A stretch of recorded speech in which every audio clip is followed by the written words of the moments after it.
In my quest to find the best video editing computer for my workflow, I spent the last couple months flipping my entire life upside down, switching from Windows to Apple. It's been a lot of work. I just see so many successful creators using MacBooks, and I needed to find out if they were right or if they've just been victims of clever marketing, too content in their ecosystem to go out and experience the competition. If you haven't been following along on my journey, over the last year or so I've had a Windows laptop, bought a desktop, sold that to buy an M3 Pro, returned that and bought the M3 Max MacBook Pro, the unbinned one, and that's where I'm at now. As of this video, I have a few more days before my return window closes. Am I gonna keep it? Will I return it? Let's talk about it right now. Yes, it's a great, fantastic machine, but it's not perfect for me. In fact, if I didn't do video editing, I wouldn't want this laptop at all. It's overkill is an area I don't need it to be overkill. Plus it's heavy, it's bulky, it's slippery. My gosh, is it slippery.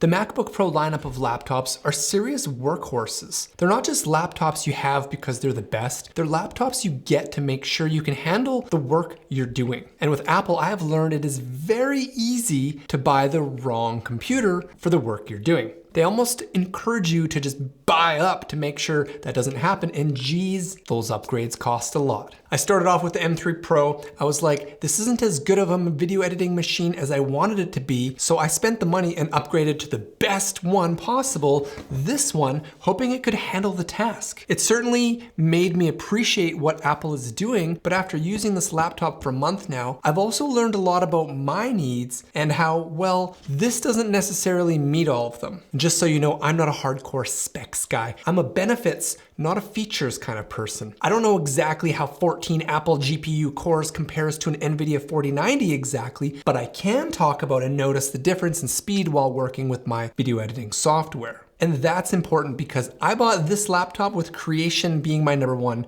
priority. I need this to help me grow my YouTube channel, and if it's not the right tool, well, I need to go and find what is. Or does that product even exist? Here's what I'm looking for in the perfect computer. I want something that allows me to work as fast as I can think, because when the computer starts slowing down, I start losing ideas, and I hate that. For the most part, this laptop enables me to work at that speed, which is impressive. But again, it's not perfect. In fact, it's worse than I thought where I thought it would be good, and it was better where I thought it would be worse. What do I mean by that? Okay, the M3 chips are fast and efficient. And what I didn't realize was that during the video editing process, CPU power is very important. It makes for a smooth workflow, which is hugely important for me, like the most important thing. And these chips have built-in media encoders that make working on the codecs I use a breeze. Highly impressive. However, what I didn't realize before using this laptop was just how GPU heavy using video effects is during the video editing process. And with Resolve or other editors where you just drag effects onto the timeline, since Apple computers don't have dedicated graphics cards, in that area they're very weak when it comes to adding in these effects or doing things like magic masks, which I use quite often. Bummer. This is where a dedicated graphics card just runs away from Mac, any Mac. So a perfect computer for me would be the CPU and efficiency of a Mac with the dedicated GPU of a Windows machine, and sadly that doesn't exist. Everything about this computer is nice. The screen quality is beautiful, the keyboard feels great, I love the Touch ID speed, the speakers are great. Overall, it's just snappy, the touchpad is huge, the battery is, well, it's the best part.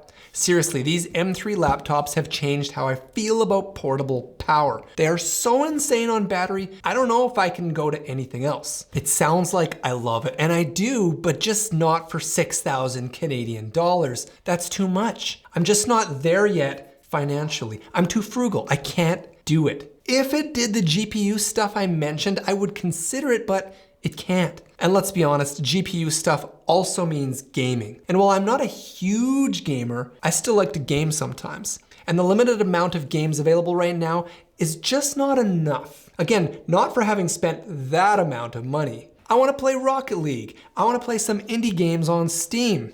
I cannot. For me, the M3 Max is not 50% better than something that costs half, you know? It passes the point of diminishing returns for how I use the computer. And I'm looking for the sweet spot between value and performance. To me, this is not it. To the right person who uses a lot of 3D stuff, I think that's where this computer would shine, but with the video editing, it doesn't really shine for me. So what am I planning on doing instead? Well, at this point, I plan to return this M3 Max and get an M1 Max. I have one lined up for literally half the cost. I've also been considering going back into the Windows direction, maybe checking out a Lenovo Legion Pro. There's a big sale on right now. And now knowing what I know, I'd love to try the Windows stuff again and compare it to the Mac stuff. What about a desktop? Well, I just move around too much for that. I would like to get a monitor and create a workstation for my laptop that I can plug into, but we'll see. I don't know, I guess we're just not there yet with computers. My expectations were unrealistic, and as a result, no amount of money has been able to satisfy what I was hoping could be satisfied. I've had to learn how to work smarter, and that helps. There are ways to optimize the video editing experience through using the proper codecs, using smart caches, proxies, etc. I've talked about that in other videos. We are close to getting there though. I bet in the next couple of years, the perfect computer will come out. For most people, I think the M3 Max is so overkill unless you need it for a specific app and know it excels there. But if you're like me and just hope that it will be able to do everything you've ever wanted, you might be disappointed. But if you can afford the M3 Max and you're in the Apple ecosystem, you'll love it. Though ideally, I would have probably got the 64 gigs of RAM and ideally at least 2 terabytes of hard drive space. You'll be happy for years. Well, until next year anyway.